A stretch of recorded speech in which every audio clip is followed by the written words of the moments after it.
شما برنامه اخباری رادیو آزادی را تماشا دارید.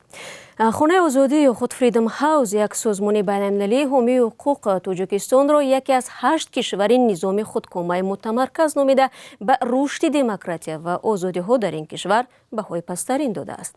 مؤلفان گزارش نوی فریدم هاوس میگویند تاجیکستان برابر با جمهوری‌های دیگر سابق شوروی از جمله آذربایجان و بلاروس، قزاقستان، قرقیزستان، روسیه، ترکمنستان و ازبکستان به گروه رژیم‌های خودکامه متمرکز شامل می شود. همکارم میرزانبی خالقزاد با محتوای این گزارش آشنا شده، حالا در استودیو درباره من است. درود بر شما. مهمترین پیام گزارش خانه آزادی که وضع دموکراسی را در جهان برگزاری کرده است چی است؟ سلام بر بینندگان گرامی. خانه آزادی سازمان بین المللی حامی حقوق روز 11 اپریل گزارش نوش را زیر عنوان کشورهای در حال گذار 2024 نشر کرد. پیام مهم گزارش این است که جنگ خرابی‌آور روسیه در اوکراین، اصلاح حربی آذربایجان و پاکاری‌های قومی در قره‌باغ کوهی سال 2023 تجدید نظم ژئوپلیتیک را در 29 کشور منطقه تفسیر داده است.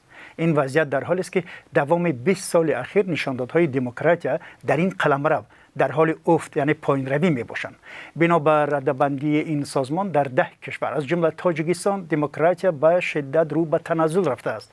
تنها در 5 کشور دنیا نشاندادها در این سمت بهتر بوده است. خب در این گزارش مشخصاً درباره تاجیکستان و کشورهای دیگر آسیای مرکزی چی گفته شده است؟ به وضع دموکراسی و آزادی ها در منطقه چگونه بها داده شده است؟ ببینید، تاجیکستان را در گزارش خانه آزادی یکی از 8 کشور دارای نظام متمرکز خودکامه نامیده بر رشد دموکراسی و آزادی ها در این کشور بهای پسترین دادند.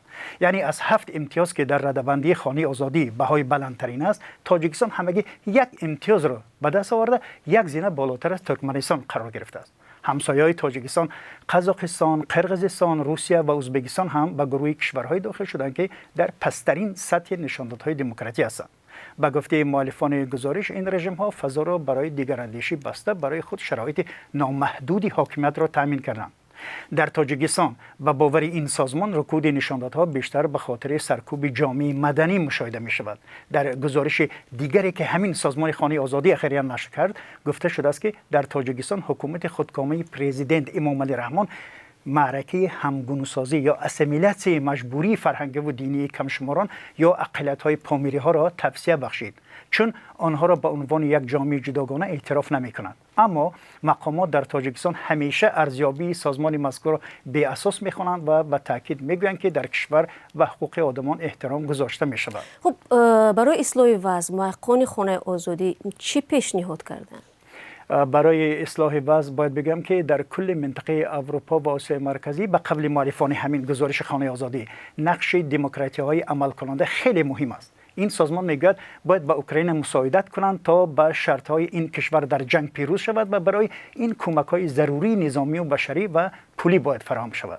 کشورهای یاری رسان و دونورها باید برای احیای اصلاحات دموکراتی به کشورهای منطقه کمک کنند و اتحاد اروپا در روابطش با این کشورها رعایت قانون را شرط اولی همکاری قرار دهد.